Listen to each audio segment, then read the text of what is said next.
कि कुछ रिश्ते बनाए थे मैंने तुम्हारे घर वालों के साथ भी, कि कुछ रिश्ते बनाए थे मैंने तुम्हारे घर वालों के साथ भी, तो आते आते उन्हें भी मेरा सॉरी बोलाना और बातों बातों में काम की बात करना तो भूल ही गई, और बातों बातों में काम की बात करना तो भूल ही गई। तुम आते समय अपनी नई गर्लफ्रेंड को भी अपने साथ ही ले आना, और अगले महीने मेरी शादी है, मेरी शादी में ज़रूर आना। शुक्रिया। जो छूटा मोहब्बत में हमारी वो हिसाब लिखना तुम, शादी के बाद जिंदगी का रुआब लिखना तुम। जो छूटा मोहब्बत में हमारी वो हिसाब लिखना तुम, शादी के बाद जिंदगी का रुआब लिखना तुम। इस खत में किए गए सवाल अगर जायज़ लगें तुम्हें तो अपने शौहर से छुपकर इसका जवाब लिखना तुम। इस खत में किए गए सवाल अगर जायज़ लगें तुम्हें तो अपने शौहर से छुपकर इसका जवाब लिखना तुम। वो जब तुम्हारे करीब बहुत करीब होता होगा, वो जब पकड़कर कमर से सोता होगा,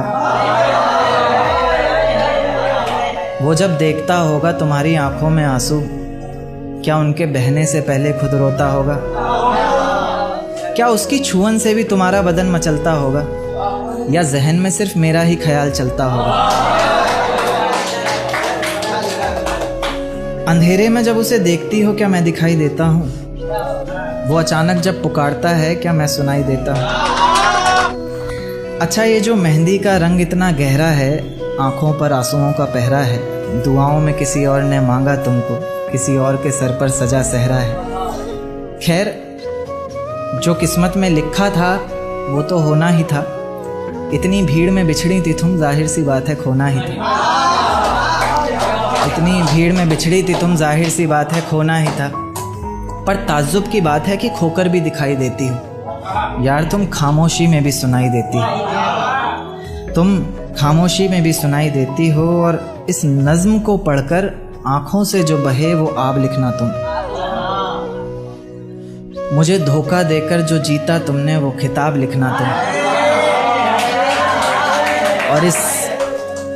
और इस खत में किए गए सवाल अगर जायज़ लगें तुम्हें तो अपने शौहर से छुपकर इसका जवाब लिखना तुम।